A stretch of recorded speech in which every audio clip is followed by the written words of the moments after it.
daytime, because I was going out in the daytime and he was out at nighttime. Okay. And the kind of circles that you move in as well. Because we know that, you know, as women, we shouldn't be out late at night, full stop. We shouldn't be out. And secondly, you know, while we're going about our daily business, there's places that we don't necessarily go to. Like we may not go in the pub or we may not go to the bookies shop. We shouldn't do.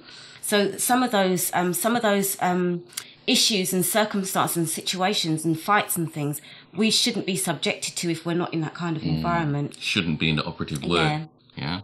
So the community is a constant crime scene. We're constantly coming across these yellow boards of misery. We're constantly seeing police helicopters scanning overhead at night, shining bright lights into our windows, you know, just to remind us that, you know, we're living in a constant crime scene. There seems to be continuous ongoing investigations, brothers and sisters. You know, the yellow boards, the man that you was talking about who said he witnessed the crime. How many of us actually respond to the number? How many of us actually call up the Crime Stoppers with, you know, information, you know, whether we know it or not? There seems to be a lot more talk on the streets in regards to who committed such and such crime. But there don't seem to be that much of a cleanup rate. And if there is a good cleanup rate, it's not highlighted in the media in the same way as the actual crimes. But isn't that because we see the police as the enemy rather than our public servants?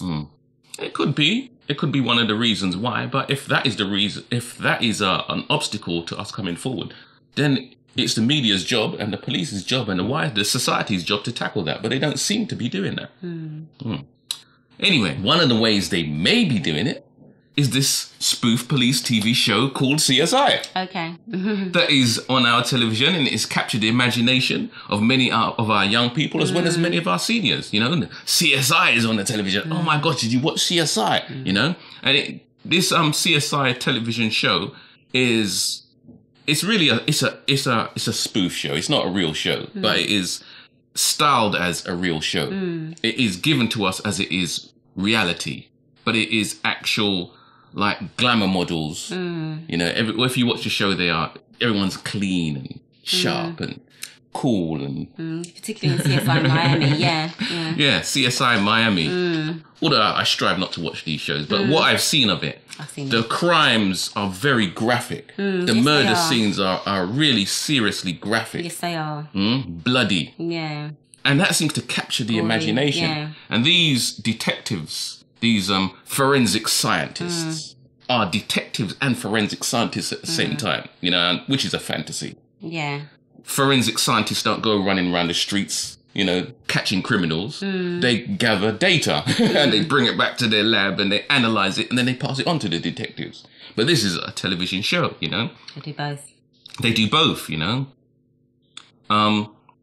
In the real world, though, our community of crime is committed on many levels.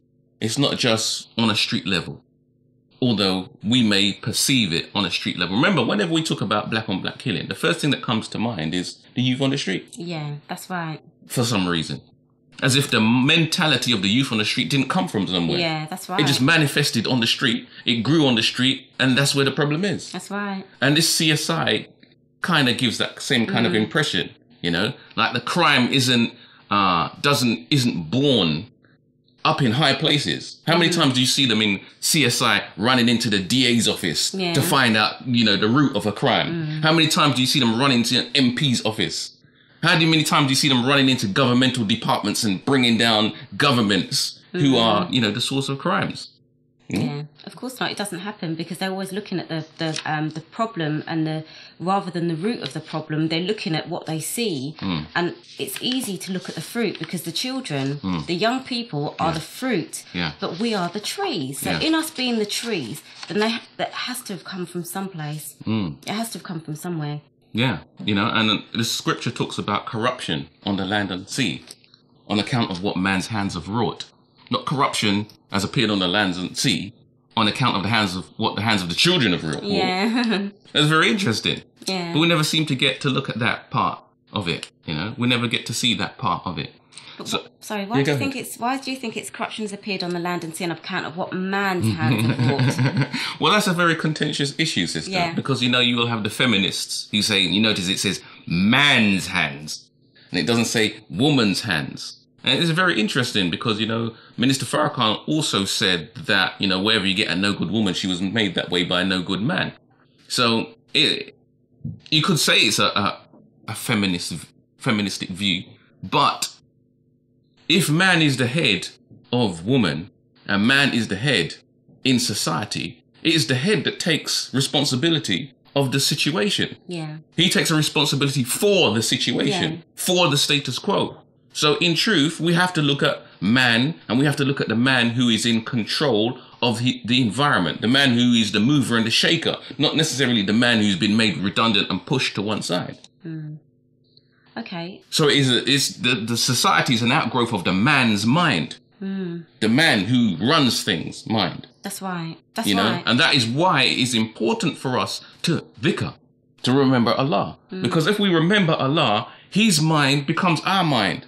So the society becomes an outgrowth of Allah's mind, which is in us. But that isn't necessarily the case. Because I know that, if we're looking at a crime scene, we tend to just look at where the death happened, not the circumstances around it. Yeah. What happened. Minister Farrakhan always talks about, in God's Wrath, in the tape God's Wrath, he spoke about anger and how the man gets angry and then he wakes up, he ends up going home, seeing his wife with another man, getting angry, picking up a gun or shooting someone and then waking up in prison in the morning.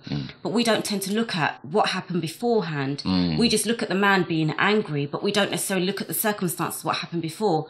What was the man doing there with your wife in your house? What was going on? Why was she there like that? Why was the other man there? What was going on in his mind? What were the circumstances around it?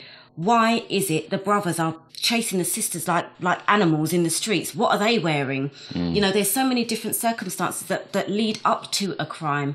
What's happening behind the scenes? And I think that's another important aspect that needs to be looked at.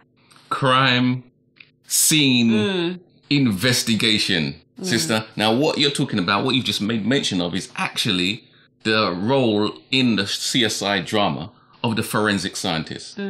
It's the forensic scientist's job to go over the scene with a minute toothbrush. Yeah. And to pick up a little, look at this. Yeah.